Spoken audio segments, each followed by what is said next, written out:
นะโมตัสสะภะคะวะโตอะระหะโตสัมมาสัมพุทธัสสะนะโมตัสสะภะคะวะโตอะระหะโตสัมมาสัมพุทธัสสะนะโมตัสสะภะคะวะโตอะระหะโตสัมมาสัมพุทธัสสะพุทธังธัมมังสังฆังอิปรังธัมโมโสตโพติขอโอกาสพ่อแม่ครูอาจารย์ด้วยความเคารพอย่างสูงนะเจริญพรไม่ออกไม่ตน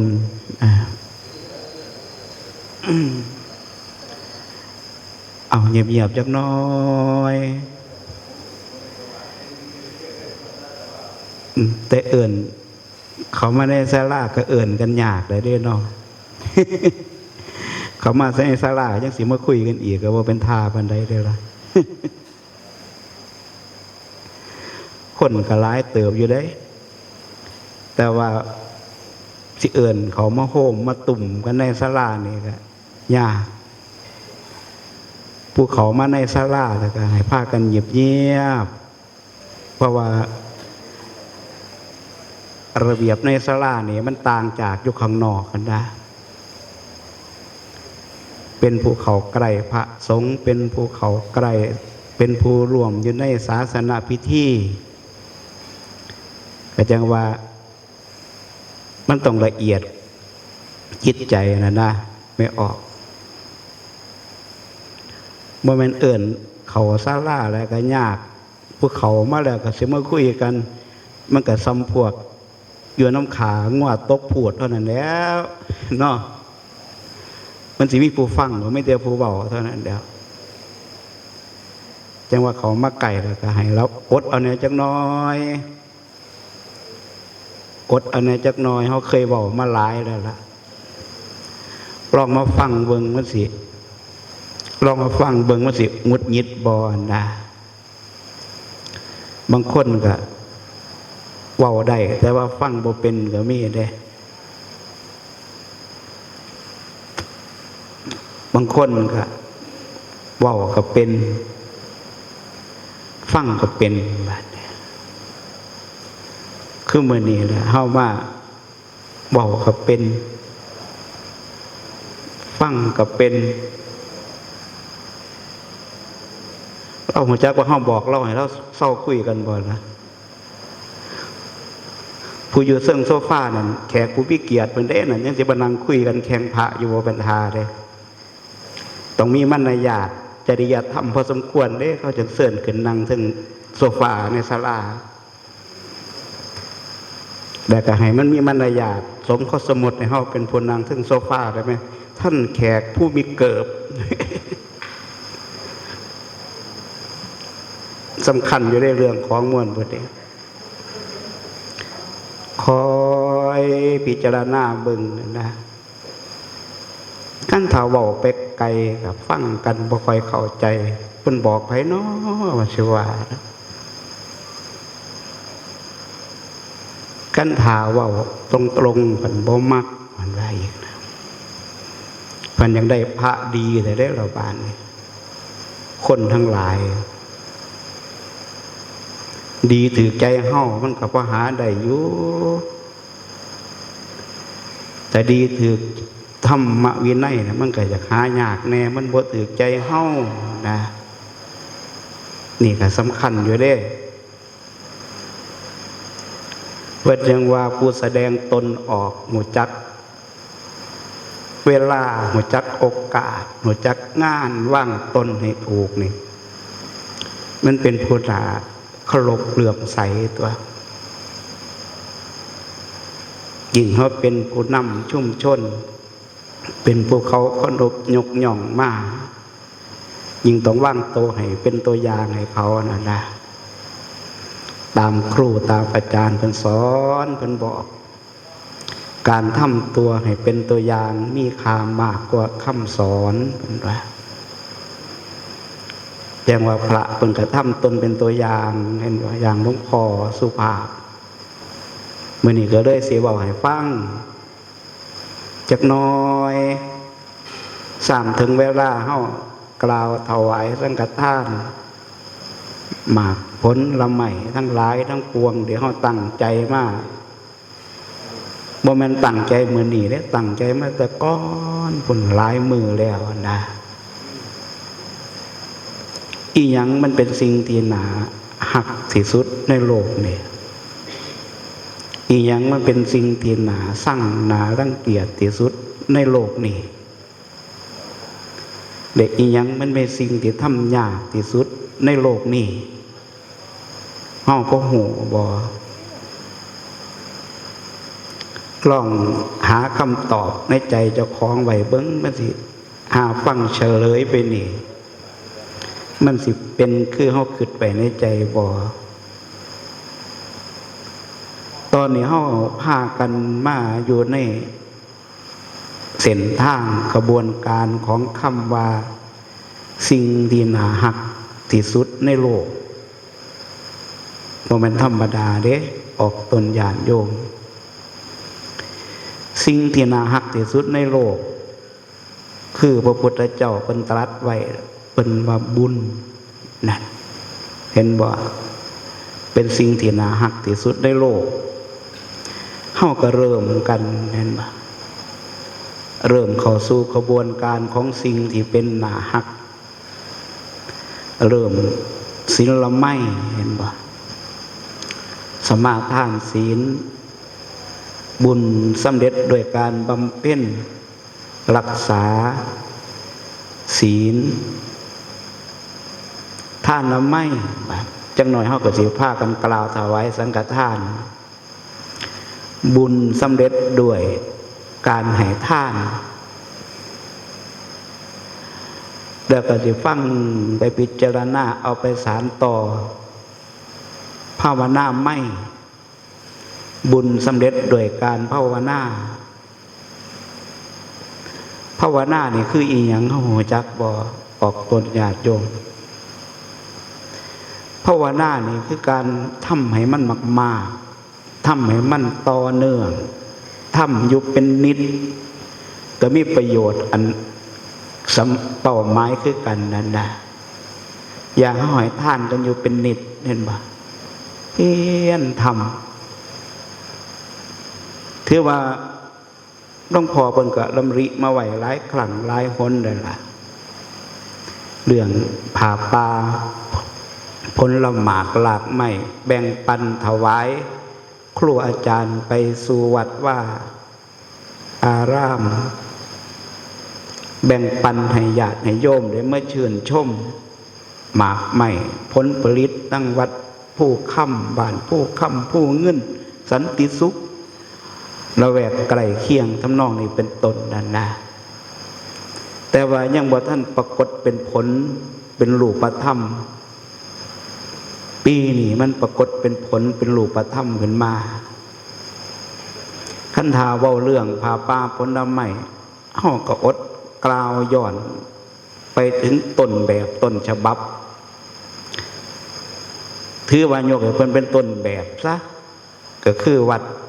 สัมตะลมครูอาจารย์เกษมเพิ่นเป็นผู้เฮ็ดแรกๆก็ว่าได้นะถ้าจำบ่ผิดนะแล้วก็เพียรทำมาจนขจรกระจายออกไปของดีเนาะของดีผู้ไปเห็นไปร่วมก็คิดอยากเฮ็ดอยากทำมีโอกาสก็เลยเฮ็ดวัดป่าผู้ค่ำที่แรกเพิ่นก็ว่านิมนต์พระจัก10 กว่าวัดนี่ล่ะไม่ออกเขาประชุมกันพอออกเขาประชุมกันแล้วนะห่วยหลวงพ่อมนต์10 กว่าวัดก็เพื่อไว้หลายๆในเด้อดุกศิษย์ดุกหาหลวงพ่อหลายเด้อพระจันดอกหาเพิ่นได้ยินข่าวไป พิ่นก็จะมาวัดผู้ค่ำมันเป็นอ่าวกว้างอ่าวใหญ่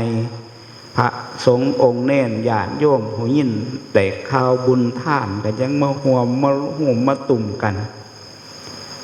เมื่อนี้ก็มาเห็นว่าเฮามาห่วมกันพระก็บ่แม่นเป็น30 กว่าวัดพุ่นบ่ออกตนญาติโยมบ่แม่นธรรมดาปานใดเด้นี่เฮาเข้าสู่กระแสของความน่าฮักเป็นสิ่งที่น่ารักที่สุดในโลกคือบุญสิเฮ็ดทานวัตถุสิ่งของสิบำเพ็ญตบะบำเพ็ญอยู่ในองค์ศีลก็ย้อนเป้าหมายเข้าไปสู่ความคำว่าบุญได้ยินหรือสื่อมันก็ชื่นใจได้ไม่ออกแม่นบ่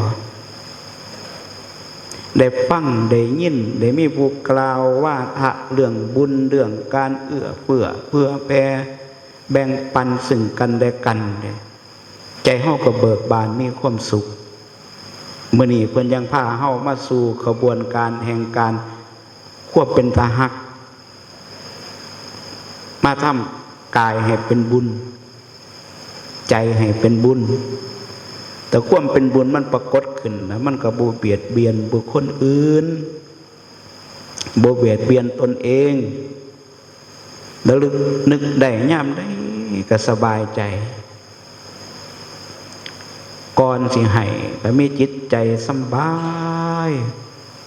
ขณะสิให้ก็มีจิตใจสบายให้แล้วก็มีจิตใจสบายนี่เพิ่นจังว่าสิ่งที่น่ารักที่สุดในโลกพระพุทธเจ้าเพิ่นตรัสไว้และสิ่งที่น่าชังน่ารังเกียจที่สุดในโลกคืออีหยังบาดเมื่อเฮาฮู้อยู่บ่สิ่งที่น่ารังเกียจน่าชังที่สุดในโลกก็คือบาปไม่ออกได้ยินซื่อๆกับใจเศร้าหมองนะก็สมมุติสื่อสมมุติบัญญัติเว้าหลายๆสื่อคำว่าบาปเนี่ยอกุศลเพิ่นก็เอิ้นอาสวะกิเลสเพิ่นก็เอิ้นแต่ว่าถ้าเฮามาคิดมาร่วมเบิ่งแล้วก็คือเครื่องผูกรัดมัดจิตใจให้มันเศร้าหมองขัดข้องมองเคี่ยงนั่นล่ะนั่นน่ะคือบาปบางหม่องเพิ่นก็เปรียบว่าอบายภูมิแห่งความร้อนเขาเคยใจร้อนอยู่บ่ใจร้อนเกิดจากความอยากได้บ่เป็นดังใจก็เกิดใจร้อนขึ้นมาความโมโหโกรธบ่ว่าโกรธให้ไผก็ตามโกรธให้งัวให้กล้วยหมูหมากาไก่ใจก็ร้อนนั่นบาปปรากฏขึ้นบ่ว่าความหลงเฮ็ดให้ยึดมั่นในตัวตนทิฏฐิมานะเก่งเลิศประเสริฐกว่าผู้อื่นมีผู้มาจ้วงจาบว่าฮ้อนด้อยก็โกรธนั่นไฟมันน่าสั่งบ่จะว่าบางเทื่อมันเกิดขึ้นกับเฮาอยากสลัดอยากปัดทิ้งมันก็บ่ลวงออกไปจากเถื่อมันค่อยให้ใจเฮาเศร้าเฮามองอยู่หันโดยเฉพาะย่ามถือกล่าวโทษถือติเตือนเพ่งโทษเรื่องความผิดจังหน่อยเฮาจิตใจเฮามันที่เศร้ามองเป็นอยู่จังซั่นความเศร้ามองมันก็ได้ปิดบังสติปัญญาของเฮาเฮ็ดให้จมอยู่หันคนทั้งหลายก็จึงบ่เห็นของดีบาดก็เลยใจละเลงอยู่ในบาปคนเดียวละจมอยู่กับความเป็นตาสร้างกันพระพุทธเจ้าเพิ่นจึงเว้าให้เฮาเพื่อให้เฮาได้ขอคิดแยกแยะผิดถูกดีชอบเพื่อจะแยกเอาของที่มันบ่ดีออกอันน่าไม่ออกคือกันเฮาปลูกทุเรียนเจ็บแล้วบางอย่างต้องตัดสินใจพุ่นเด้ หมากมันหลายเกินไปย่านต้นมันดูแลบ่ได้ย่านมันบ่สมบูรณ์ย่อมตัดใจเด็ดถิ่งก็มีเห็นบ่สร้างสิเป็นบักทุเรียนออกมาอาตมาจึงว่ามันบ่ต่างจากการที่เฮาดูแลตัวตนร่างกายของเฮาเด้แต่เฮาเบิ่งกะคักเข้าสวนดูแลหมากไม้ทุเรียนกับภาวนาไปนำเบิ่งลมหายใจไปโอ้ยเอาเบิดคุอย่างหอดผสมเทียมให้มันพร้อมเห็นบ่ครูเมื่อนี่สามารถเป็นหมอดูแลทุเรียนเพิ่นได้จังว่าถามโยมเบิ่ง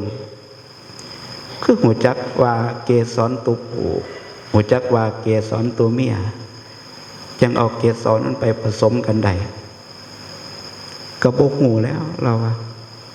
เขาแปลงท่าสีนี่แหละไปปัดไปนั่นเห็นบ่เขาเป็นหมอนะเด้นะดูแลก็สิได้ผลผลิตออกมาเพราะเป็นหน่วยขึ้นมาเป็นนักวิจัยอีกวันวิจัยถึงโรคเชื้อราสิเข้าไปทำลายมันวิเคราะห์อีกวันหลังจากได้ผลมาแล้ว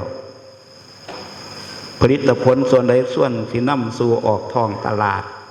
ให้ถูกใจพ่อค้าแม่ขายถูกใจผู้บริโภคเห็นบ่มันบ่เป็นเรื่องง่ายเลยออกตนญาติโยมบักทุเรียนแต่ละหน่วยเกาะแต่ละกิโลข้าวโพดแต่ละฝัก30 พานออกมาจากจิตใจของญาติของโยมชาวไร่ชาวสวนชาวบ้านผู้ค้ำสันติสุขผู้เงินเมื่ออยู่ลานวัดมาอยู่ในโดมของวัดป่าผู้ค้ำเพื่อจัดสรรปันส่วนให้วัดครูอาจารย์แต่ละวัดแต่ละท่านแต่ละรูปเนี่ยมันบ่ได้มาง่ายปานใดเด้ปลูกแล้วก็ว่ายากดูแลก็ว่ายากยิ่งสาระแบ่งปันให้ท่านยิ่งยากกว่านั้นก็ไปอีกว่านั้นซะจังว่าการสิมาเป็นคนเป็นตาหักได้ที่มันจังยากเติบเด้คันถ้าเว้าเรื่องคนเป็นตาหักทั้งโลกเพิ่นก็สิเอาเรื่องรูปพรรณสัดส่วนเว้าเรื่องความสวยความงามแม่นความเขานี่พระพุทธเจ้าเพิ่นก็บ่ได้คัดค้านแม่นความเขาเป็นเรื่องธรรมดาคนอยู่แบบนั้นแต่ว่าความน่าฮักของทางธรรมเพิ่นบ่ได้จัดเอาประเภทนั้นมาเป็นพื้นฐานในการประกาศถึงความฮักของคนความฮักของผู้คนทั้งหลายพึงกระทำได้คือบุญนั่นเฮาก็เลยพากันเฮ็ดเด้เฮาก็มาสร้างใจเฮาให้เป็นบุญนำเด้ออกตนญาติโยมเฮ็ดให้มันเป็นบุญเฮ็ดจังได๋ใจมันจังสิเป็นบุญเฮ็ดให้ใจมันสบายฟังก็สบายให้ทานก็สบายรับอาหารก็สบายรับอาหารจังได๋มันจังสิสบายมันไม่สิยากขั้นตอนแท้คิดเบิ่งเด้อญาติโยมรับอาหารเป็นทุกข์กับรับอาหารสบายนี่ก็ต่างกันรับอาหารสบายนี่คือบ่ได้คิดเพื่อผู้ใดนั่นนะคำว่าบ่ได้คิดเพื่อนี่คือบ่ได้คิดสิเอาไปหันบ่ได้คิดสิเอาไปนี่บ่ได้คิดสิเอาหลายๆกว่าหมู่นั่นนะเอาแต่พอประมาณเอาแต่เจ้าของพอได้คบเคี่ยวได้คิดเห็นผู้เพิ่นย่างทั้งหลังผู้ย่างทั้งหลังก็ผู้ย่างอยู่ก็คิดเห็นผู้ย่างทั้งหลังคิดเห็นผู้ย่างทั้งหน้านำว่าซั่นซะเร่งไว้สิบอกสูตรมันเร่งไว้เข้าไปบ่ทันถึงถาดอาหารหม้อแกงภาชนะใส่กับเขาล่ะแต่ว่าเฮาเร่งไว้แต่เฮาไปบ่ทันฮอดคือเลี้ยวเบิ่งไว้เวลาเขาไปอยู่ตรงนั้นก็ยิบปั๊บตรวจตรงไหนที่เฮาหมายตาไว้บ่แม่นไปย่างหยิบเดี๋ยวมาดมหยิบเดี๋ยวมาเบิ่งคือเฮาย่างเที่ยวตลาดนั้น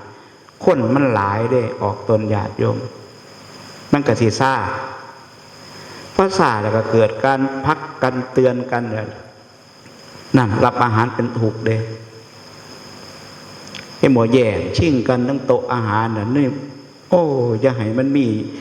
วัดผู้ค่ำ2-3 งานผ่านมาหันก็ถือว่าญาติโยมเขารักษาระเบียบตัวนี้ได้พอสมควรทั้งฝ่ายคู่สนองเพิ่นก็พากันเฮ็ดทำแก้ไขส่วนที่มันผิดพลาดให้มันดีขึ้นนะนี่คือการพัฒนาการปฏิบัติเรียกว่าการพัฒนาสลัดสิ่งที่มันบ่ดีออกนั่นนะ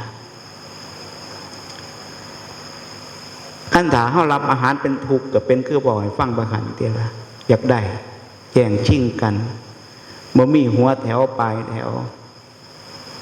ปันว่าเด็กน้อยญาติกันละพึกกันคนเดียวจะเคยเห็นอยู่หรอกเนาะเด็กน้อยญาติกันละพึกเนาะหัวจักเกี่ยวบ่ละกันละพึกโปรยทานมันว่านั่นนะย่ามงานศพแน่ย่ามงานบวชแน่ฮอเหรียญอันตมาเป็นเด็กหน่อยไปทาญาติกระปึกเนี่ยแหละได้เต็มหอบเสือไม่ออกไปงานศพญาติกระปึกเกิดว่ามันประสิทธิ์ไปง่ายปานใดเด้เด็กกี่ผู้เฒ่าผู้รักผู้ใหญ่เป็นบ่อย่างไหนเด็กหน่อยไปไกลงานศพเด้ดื้อไปญาติน้ำเขานะเจ็บได้หอบใส่เอาเสือหอมาว่าแม่นได้หลายได้แต่ก้านกล้วยพอออกเหรียญมันรุดออกเบิด มันนับเบิงบ่พอ2 บาททั้งนอกนี่เป็นต้นนั่นนะเฮาเขารับโต๊ะอาหารคู่มื้อนี้คือกันนะโอ้เฮาวัดปฏิบัติเด้ครูบาอาจารย์เพิ่นก็สอดส่องดูแลซ่อมเบิงบ่ทั่วถึงปานใดมันก็เป็นหน้าที่ของญาติโยมในวัดคณะกรรมการผู้อุปถัมภ์ประถากวัดว่าอารามว่านี่ก็คอยกันเบิงแต่ก็ญาติโยมผู้มากกะปิจังหันนี่คือกันซอยกันเบิงไม่ออกผู้ทุกคนอยากได้ซื้อได้แต่ว่าพอจักเสียวไปเห็ดหยังก็มีเด้กิเลสมันเกิดขึ้นมองหันนี่คือรับอาหารแบบเป็นทุกข์นะเมื่อมันเป็นทุกข์มันเกิดขึ้นจากยังเกิดขึ้นจากบาปเพื่อนยังว่าเกิดขึ้นโดยมูลฐานของโลภะความอยากได้นะนี่ก็เลยเว้าเรื่องมื้อนี้เว้าเรื่องความเป็นตาหักเว้าเรื่องความเป็นตาสั่งอธิบายแจกแจงให้เฮาฮู้จักเส้นทาง2 เส้นนี่บัดน่ะเฮาเลือกเท่านั้นแล้วบัดที่ฝึกตนทำตนให้เป็นตาหักหรือที่ฝึกตนทำตนให้เป็นตาสั่งก็เดี๋ยวจะเฮานี่แล้วบาดแม่นบ่ออกตนญาติโยมบอกให้ละเด้บาดเพราะว่าเรื่องสอนเรื่องบอกในทางพุทธศาสนาบ่แม่นเป็นเรื่องไปบังคับครูเห็นมีมาตรานั่นมาตราดีบังคับให้ต้องทำตามต่อเฮ็ดจังซั่นจังซี่บ่แม่นเพียงแค่ว่างกฎกติกาให้เฮาได้พึงปฏิบัติตามเท่านั้นว่าซั่นซะผู้ใดอยากไปเป็นคนเป็นตาหักไปเฮ็ดเอา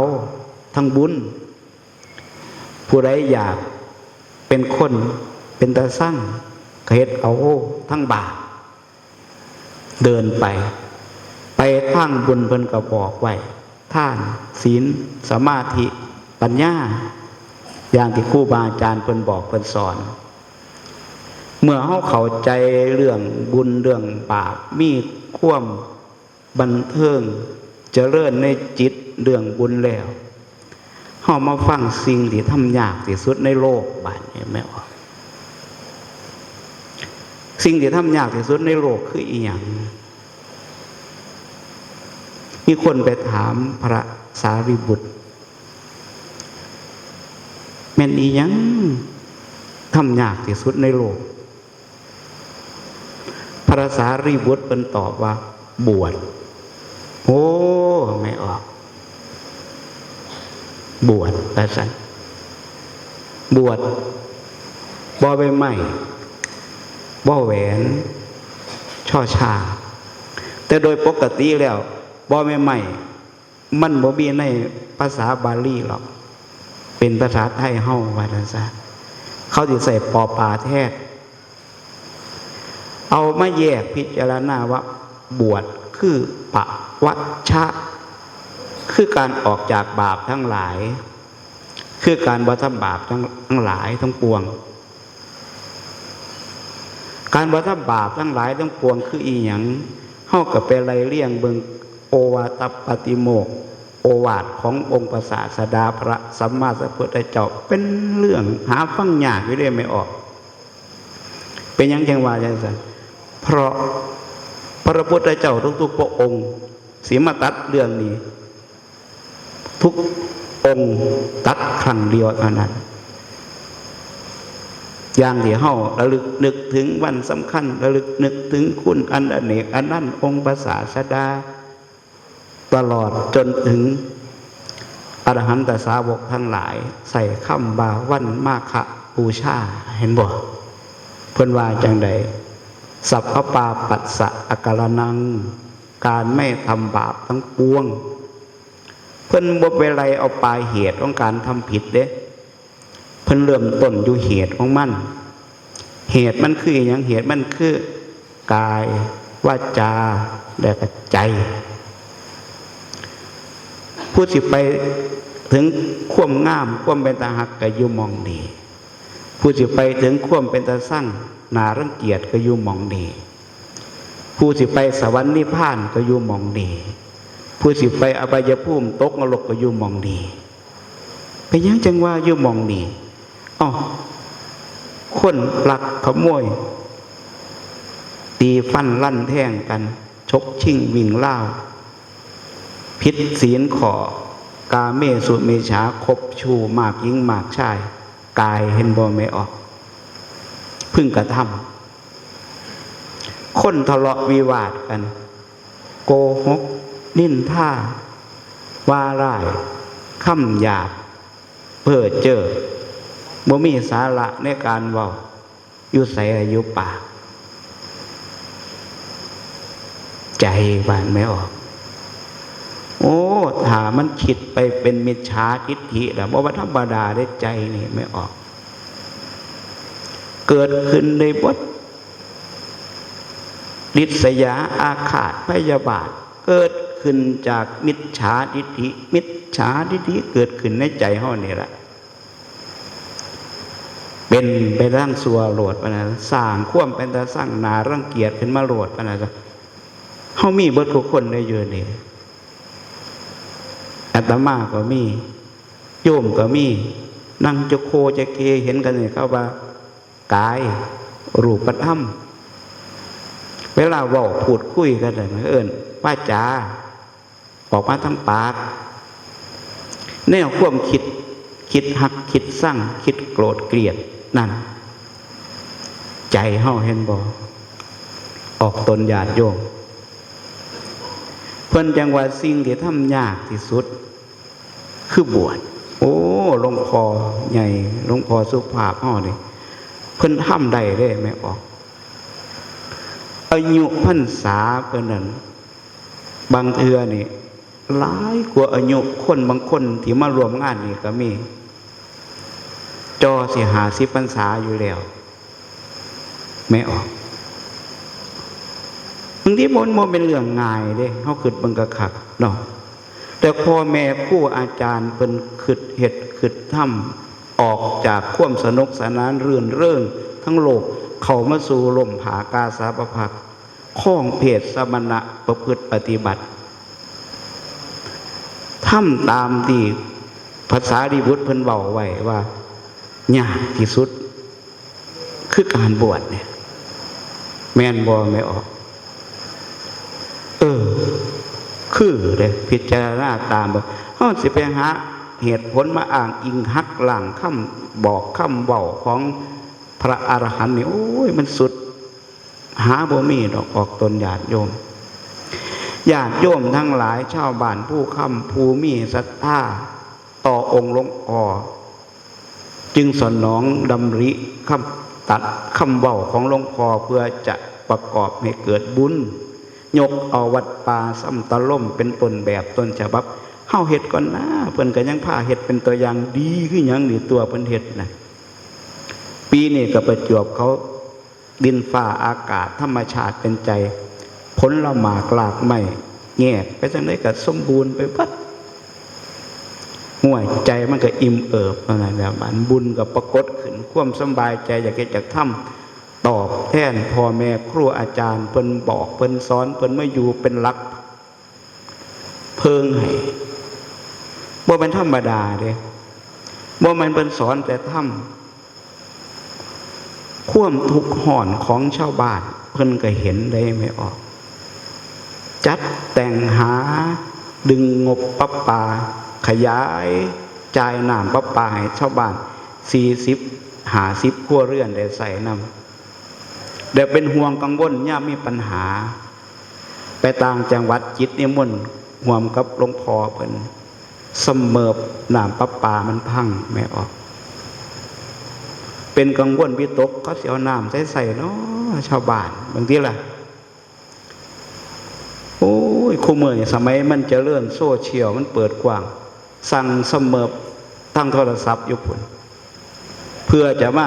ถ้าสิรอดส่อมหยานบ่ท่านติดเสาร์อาทิตย์เบิ่งที่ละความห่วงใยของเพิ่นนี่เกิดขึ้นจากหยังเกิดขึ้นจากสิ่งที่ทำได้ยากคือการบวชจิตใจก็เลยมีแต่ความกรุณาเมตตาว่างพิจารณาเบิ่งแบบนั้นแล้วนี่คือสร้างพุทธศาสนาเนี่ยสร้างคนให้เป็นเทวดาสร้างคนให้เป็นพรหมสร้างคนให้เป็นพระพุทธเจ้าย้อนพบแห่งการเกิดเป็นมนุษย์นี่ได้ไม่ออกบ่ธรรมดาปานใดเด้ไผก็จะเกิดนั้นเป็นมนุษย์ทั้งนั้นเฮาเกิดมานี่เฮาบ่ฮู้จักซื่อๆบางคนเว้าผิดเพี้ยนไปเกิดมาใส่กรรมเกิดมาใช้นี่กรรมบ่แม่นได้ไม่ออกกรรมเป็นตัวผลักดันให้มาเกิดจริงถ้าเว้าตามสังสารวัฏแต่ว่าบุคคลสิเกิดมาเป็นมนุษย์นี่สัตว์ต่างๆผ่านมาเกิดเป็นมนุษย์นี่มันแสนยากแสนลำบากและเป็นการเกิดอันประเสริฐที่สุดในการเกิดเป็นมนุษย์นี่เฮาจึงมาเทียบเทียงเบิ่งว่าเฮาบ่ได้เกิดมาใส่กรรมแต่เฮาเกิดมาทำกรรมกรรมมีหยังล่ะกรรมที่เฮาทำอยู่นี่แล้วการกระทำของเฮาหมู่เฮาผู้มีครูมีอาจารย์ก็เลยเลือกทำแต่กรรมดีอย่างหลวงพ่อเพิ่นมาสัมผัสก่อนแล้วเพิ่นทนอยู่มาอายุไขเพิ่นตกมาปีนี่เป็นไปตามธรรมชาติร่างกายสังขารบ่ว่าโยมบาพะก็มีโรคภัยไข้เจ็บเบียดเบียนเพิ่นก็ได้รับโรคภัยไข้เจ็บนั้นมาด้วยความอดทนด้วยธรรมโอสถพิจารณาจนเพิ่นฟื้นฟูร่างกายขึ้นมามีความเว้ามีอาการเคลื่อนไหวเฮาได้เห็นได้ไม่ออกเฮ็ดให้ญาติโยมจะคิดตอบแทนบุญคุณหลวงพ่อเพิ่นเฮ็ดขึ้นมาการบวชนี่ถือว่ายากที่สุดแล้วเขายังถามภาษาลีบุตรต่ออีกเลยว่าได้ยากกว่าการบวชมีบ่ว่าซั่นถามว่ายากกว่าการบวชมีบ่มีว่าซั่นมีแล้วคืออีหยังว่าซั่นคือการบวชครองเพศสมณะอยู่เป็นภิกษุในพุทธศาสนาได้ตลอดอีกยากกว่าการบวชอีกว่านั่นซะหลวงพ่อเฮ็ดได้ทั้งสองข้อเลยได้ว่านั่นซะข้อแรกนี่ชัดเจนแล้วบวชออกมาแล้วอยู่ในเพศสมณะบรรพชิตผู้พิชิตกิเลสสมานเนี่ยก็40 กว่าพรรษาล่วงการมาแล้วว่านั่นซะโอ้ไม่ออกว่าธรรมดาปานใดเลยจึงว่าปีนี้มื้อนี้วันนี้บุญสำเร็จแก่พวกเฮาทุกผู้ทุกคนแล้วว่านั่นซะเฮาได้ตอบแทนแสดงออกถึงความกตัญญูกตเวทิตาคุณต่อองค์หลวงพ่อเพิ่นได้แสดงออกถึงผู้รับคำสอนแล้วพึ่งไปปฏิบัติปรากฏผลชัดเจนเรื่องท่านาไม่ชัดแจ๋วขึ้นมาอีกนั่นจึงให้เฮารักษาความเป็นตาหักไว้จึงให้เฮารักษาความเป็นตาหักไว้ลำลึกนึกถึงบุญคุณสิ่งที่ทำยากที่สุดสิ่งที่ทำได้ยากที่สุดในโลกก็คือการบวชและครองเพศสมณะ อยู่ในเพจของบรรพชิตเช่นหลวงพ่อเฮาหลวงพ่อสุภาพเพิ่นเฮ็ดให้เฮาเห็นแล้วประจักษ์เป็นรูปธรรมชัดเจนแล้วมื้อนี้เฮาก็ได้เฮ็ดตามขบวนการมวลนั้นมาเป็นลำดับมาขอให้เฮารักษาความปิติความชื่นบานความเย็นอกเย็นใจเพื่อให้เฮามีสุขภาพจิตที่ดีเมื่อสุขภาพจิตดีสุขภาพกายก็ดีบุญกุศลบัดนี้ขอให้เฮารักษาบำเพ็ญเพียรต่อเติมออกไปฮอดบ้านก็ให้มันเป็นคือต้นไม้น้อยมียอดมีใบนะไม่ออกให้มันเจริญงอกงามคิดปรารถนาสิ่งใดทุกผู้ทุกคนคิดปรารถนาสิ่งใดโดยชอบธรรมคอยเฮาประสบผลสำเร็จแด่กันทุกคนทุกท่านเด้อสาธุเตรียมตัวกราบครับ